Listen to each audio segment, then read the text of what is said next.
Farmers' organizations in Karnataka have given a call for a statewide bandh today. This is to protest not just the farmers' bills passed in Parliament, but also two amendments to bills passed in the Karnataka Assembly on Saturday. Amendments to the Land Acquisition Act and also to the APMC Act. Now, these changes actually make it easier for people to buy agricultural land in Karnataka and also mean that farmers don't necessarily have to take their produce to the APMC yard. They are protesting against these bills, and the response to the bandh in Bengaluru and Karnataka, well, the BJP government in the state certainly doesn't want the bandh to be a success. They're making sure that public transport is on the roads with police escort if necessary. There is an increased police presence in the city.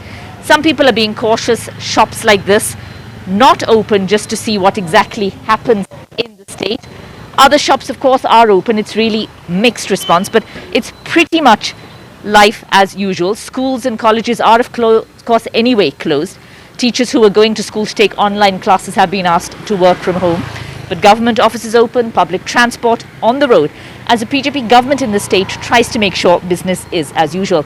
The Congress is backing this bandh call, with the Congress's Randeep Singh Surjewala tweeting, "Modi and Yediyurappa governments are snatching the livelihoods of our farmers.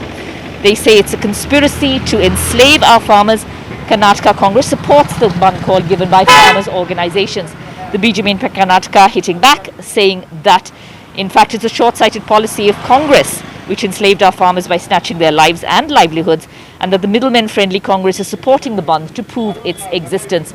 So, of course, politics coming into this as well, as farmers' organizations give a call for a bandh here in Karnataka with a mixed response in Bengaluru and elsewhere in the state. Extra police presence on the ground here in Bengaluru, but also in other cities of Karnataka, as farmers groups call for a bandh, protesting against recent legislation which they say is anti-farmer. In Parliament, of course, some bills were passed, but the farmers are also protesting against amendments to two bills that were passed here in Bengaluru during the Assembly session. These bills, one of them essentially lifts many restrictions when it comes to buying agricultural land. The other one says that farmers need not take their produce to APMC. Now, the farmers group say that some of these acts are actually now anti-farmer. This is a BJP state government, of course, and the BJP government is doing what it can to make sure that life goes on normally with extra police presence on the ground. State transport is running. The buses, the different bus services in the state are actually running. Schools and colleges are, of course, anywhere closed, but teachers who were going to school to do online classes have been asked to stay home at some schools. Some shops are open, some keeping their shutters down because of the bandh, but the BJP government certainly keen to see that life continues as normal. Protests in other parts of the state as well, in Hubballi, in Kodagu, in Mangaluru, in North Karnataka as well.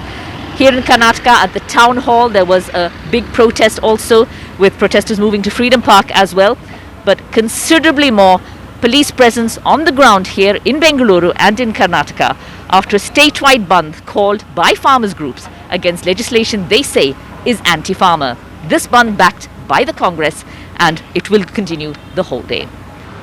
The bandh called by farmers' organizations in Karnataka did draw a mixed response. Farmers did hold protests in several towns of the city, including right here in Bengaluru. The bandh was, however, backed by the Congress, which agrees with the farmers' statements. The farmers have been saying that amendments to bills here in Karnataka made on Saturday and bills passed in the Parliament last week are actually anti-farmer. The amendments to the bills in Karnataka include lifting of certain restrictions when it comes to buying agricultural land in Karnataka, and also saying that farmers need not take their produce to the APMC yard. Now, this, the BJP says, is for the good of the farmers. The Congress and farmers' organizations here saying it is not, that it is anti-farmer. So this bandh call here in Karnataka, a mixed response here in Bengaluru and also across the state in other places like Hubballi, North Karnataka, Kodagu as well, Mangaluru as well, seeing protests, but largely life normal. With Nandakumar, Maya Sharma in Bengaluru for NDTV.